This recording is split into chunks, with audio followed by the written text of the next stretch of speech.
We are here to live with others of our kind. This is yet another, yes, another R36 product. This one is the R36H for horizontal, Pro for something, Max. Now, last month we did a review of this. Yes, this that looks very similar, but is the R46H for horizontal. So, what is the difference between these two? Well, we're going to find out today as we do our unboxing and first look at the R36H Pro Max. That's a mouthful. Remember to hit that like button and subscribe so you never miss an episode. But let's hop in and let's find out what exactly is different about this yet another R36.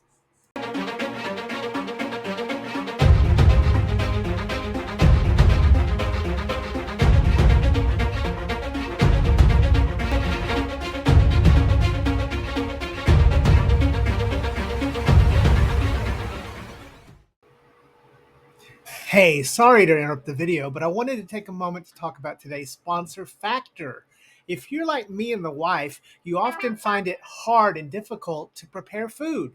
And those frozen meals at the grocery store, they're frozen and not very good. So why not try Factor? In fact, I've got a big announcement. Factor now ships with 2 times, that's right, twice the amount of green beans as before. Because we know everyone loves, no, wait, I'm not a sponsor of Factor, and there were too many green beans. That's actually one of the problems. Hey, deadheads, welcome back to the channel. Or welcome to the channel for the first time, new deadheads. Today, we're going to take a look at the R36 Pro Max. All right, so we have the R36H Pro Max. Can't forget the Max. So looking at the box here, the box is fairly nice. It looks very common to the boxes we've seen with game console. It does show that it's a twin 24 by 768. So we've moved beyond the 640 by 480 screen into a higher resolution 1024 by 648. Now, it says 4.2 inches, but it's been shown and proven that it's really a 4-inch screen. The 0.2 is the bezel they're counting. So a 4-inch screen, which is great. It's still bigger than the 3.5-inch screen we've been using. On the bottom, it says the R36H Pro Max. We do have the specs here, Wi-Fi, quad core, it's a 3326, memory card emulators, and then Bilibili surfing, watching movies, and remote upgrade. Moving to the side, we do have our colors. And like with most of the R36 line, they do come in a lot of nice colors, especially a few transparent colors. We did go with the blue here because I like the blue. Across on the other side, we do have some labeling for the parts of the handheld showing where the cards are at, the audio, the horn hole, start and select, etc. Moving to the back end, we do have our typical specs here along with the picture of all the items here. This is an open source 4.2 inch. Again, it's really 4-inch.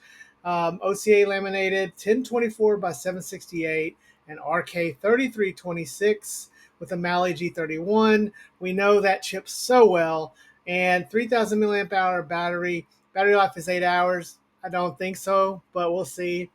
Wi-Fi specific version. Again, some of these may be shipping without built-in Wi-Fi. There's no way to know. It's very confusing. Game console fixed that.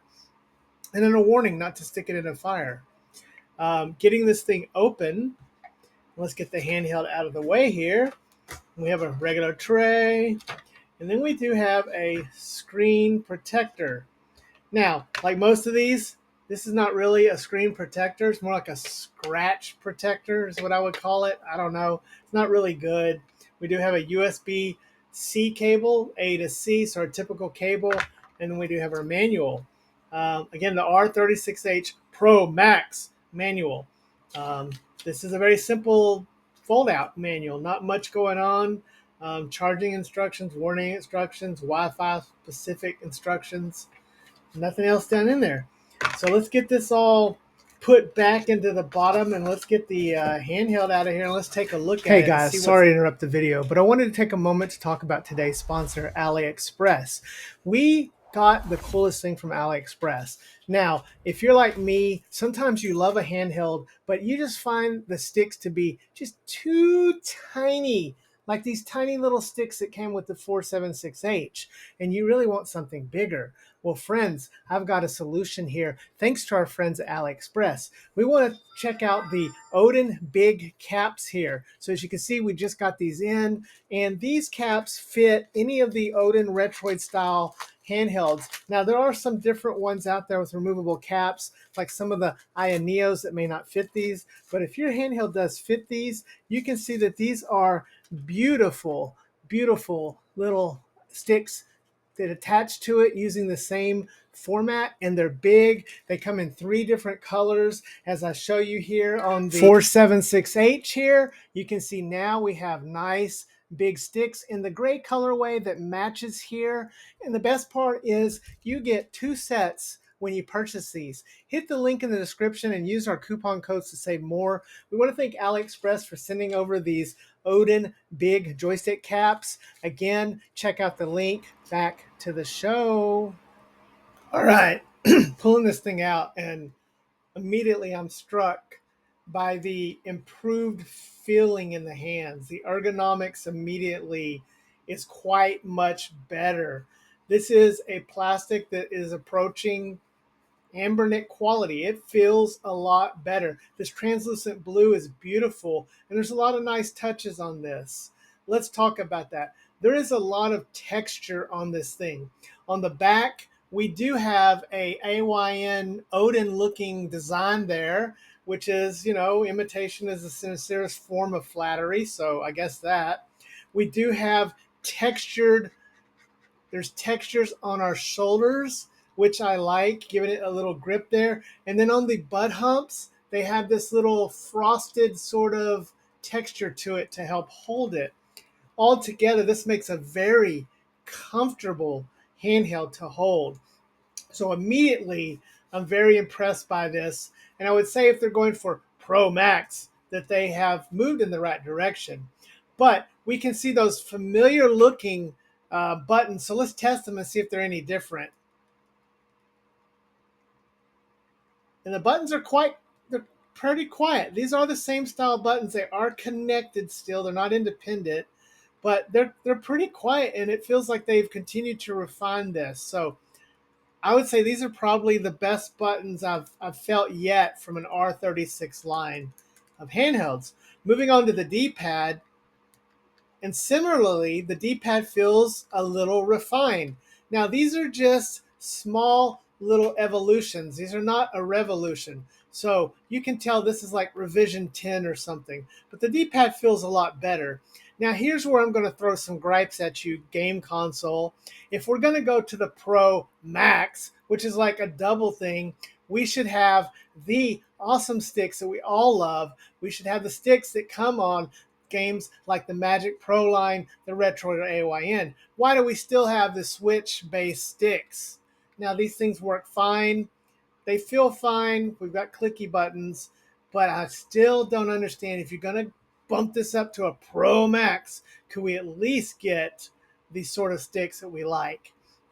They are in the bottom configuration. One of the things I didn't like about the R36H with the 3.5-inch screen was that they had the sticks at an angle. I like that they're both on the bottom here. I think it's more appropriate, especially for this chip. The other buttons, start and select, a little bit clicky. Moving around the side, there is nothing on either side, which I like because you're gripping, and I think that's a good thing to do. On the top, we do have a power button, a reset button, a volume up and down, and then we have a peculiar button that's not labeled, but it's really small. At first, I thought it was the reset button, but we already have a reset button. So I think it's a function button or additional button. And on the bottom, we do have 2 SD card slots along with the headphone jack and 2 USB-C ports, one for OTG and one for the 5-volt. On the back, we have a nice clean logo down here for game console put on the back. And again, we have that nice little design there. Overall, this handheld feels really nice in the hands. It's kind of surprising. If this had come out a year ago, my God, this thing would have sold like hotcakes. But there's so much competition now that I don't know, it may be good stuff too late. But let me tell you, if you're looking for a horizontal and the R game console line, this is probably the best one they've released yet, just on feeling and holding. But let's get this thing booted up and take a look at it. Now, before we boot it up, I wanted to do some size comparison. We're going to start with the other most recent R line, the R36H that we reviewed last month. This has the same 4-inch screen as this one. So these are very, very similar. They're both running the same CPU. But let's talk about and show the size comparisons here. So as I show you side by side, some of the differences are you do have on the H, the 46H, you have the inline shoulder buttons that are with no texture versus the stacked shoulder buttons with texture. You do have more of an ergonomic feeling on the blue one, and the plastic feels better between the two. They perform very similar. This one shipped without Wi-Fi on board. There were some issues. I don't know. This one is still talking about coming with no Wi-Fi. So whether you get Wi-Fi on board or not is hit or miss. I wish I had some better advice for it. But between the two, it's clear that the Pro Max is superior. Now, what about the big one in the room? What about the Anbernic RG40 XXH? Now that's the one that this is probably taking aim at. And as you can see side by side here, they're very similar in shape. Now the 40XXH is still thinner, but it loses the ergonomics you have with the butt humps on this. I would have to say that just holding both and feeling both, I think I prefer the way this one feels, surprisingly. The plastic is very good on this. The shape is very good on this. And it just feels good. Although the Anbernic feels very well made, and we know it's a very good device. The screen-wise on the two, I would say probably that it's pretty close. Maybe this has a little bit sharper screen between this and the Anbernic. But overall, I would say it feels pretty much the same. So that kind of gives you an idea of the size comparisons. But let's get it booted up. And booting it up, we do boot up into our familiar game console Arc OS. So yes, we have Arc OS on this 2.0, which is great. Booting into it, we do have something new. We have a Boyhom screen. That is something we haven't seen before. So it looks like Boyhom is moving into the market. I see there's another handheld that are about to release. So Boyhom, like Ampone, these are some of these vendors that I think are starting to release their own versions or their own branded portions of these products. So stay tuned to see what else we have here. But we load up in the emulation station and we get the familiar front end that we're all used to. Looking through the menu, and we have ArcOS 2.0 for game console. The version that I received did have Wi-Fi built in, so you can see I was able to get Wi-Fi up and running. As far as gameplay goes, as I show you some footage of going through the systems here and playing some of the games, it is what you would expect. I didn't have any other expectations. If you're purely going on performance and gameplay, the R46H that came out about a month before it is going to perform the same. It's going to perform just the same. Maybe there's a difference in battery. I didn't do battery testing or anything that deep, but it's going to perform the same. So it comes down to the hardware, the feeling of it. And while I like this handheld, this has easily surpassed it between the two. So let's wrap this up and talk about this overall review of the R36H Max Pro H Pro Max. Sorry, that's a mouthful. I like this handheld quite a bit. I got this for around $50. The debut price is always higher. Around Christmas time in December with sales or next month's AliExpress, if we can see this thing in the $35 range, I think it's a definite buy.